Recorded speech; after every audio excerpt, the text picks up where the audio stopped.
sa kanin? Opo, ito. Ihaludo ko. Ihahalin yung sabaw sa kanin? Yan. Yan, marami nakarinig. Asan pa yung mama ka? Tapos, ito, nung may ganito. Bakit nag-cooper ka na ihahalin yung sabaw sa kanin? Kung gusto niyo lang po, sabi ko. Nagsabi ba ako sa inyo yan? Nag-briefing ako sa Kasi inyo? iba po kasi. Tapos po. Yung iba na may gusto, pero Tinanong ko po, pero madam. pag kanyang ayaw, Tapos nung hihingi ako, tinatapos ako, ginanyan ako.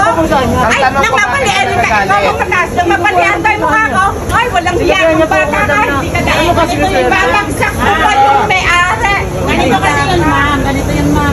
At lagay niya ng sabaw sa mangkok, di ba nagsabi sa Okay lang yun, pero parang mayag ako. baka gusto mo, Kung gusto niyo po, ilagay ko po. lagyan ko. Ay, kaya ko nilagyan kasi babalian ako.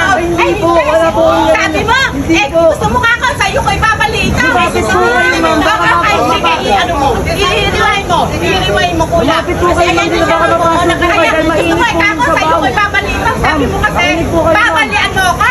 humingi ka na lang ng pasensya. Ano na lang, Nagmamalaki ka pa eh. Anong gusto mo? Hindi naman po. kasi si nanay, nagsabi siya na ilaw yung rice. Ay, pero Eh, pagtalo ka pa eh. at saka okay lang yung kumita ka. Eh, ito, walang hiya.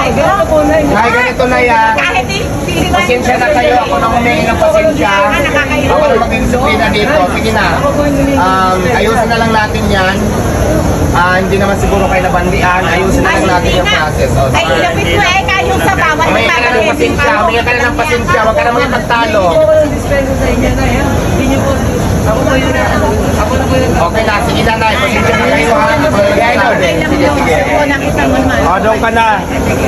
Sa susunod, hindi ganyan ha. Sabihin mo sa akin ang mga problema. Huwag ka ng ano. Sige na, doon na. Ayan.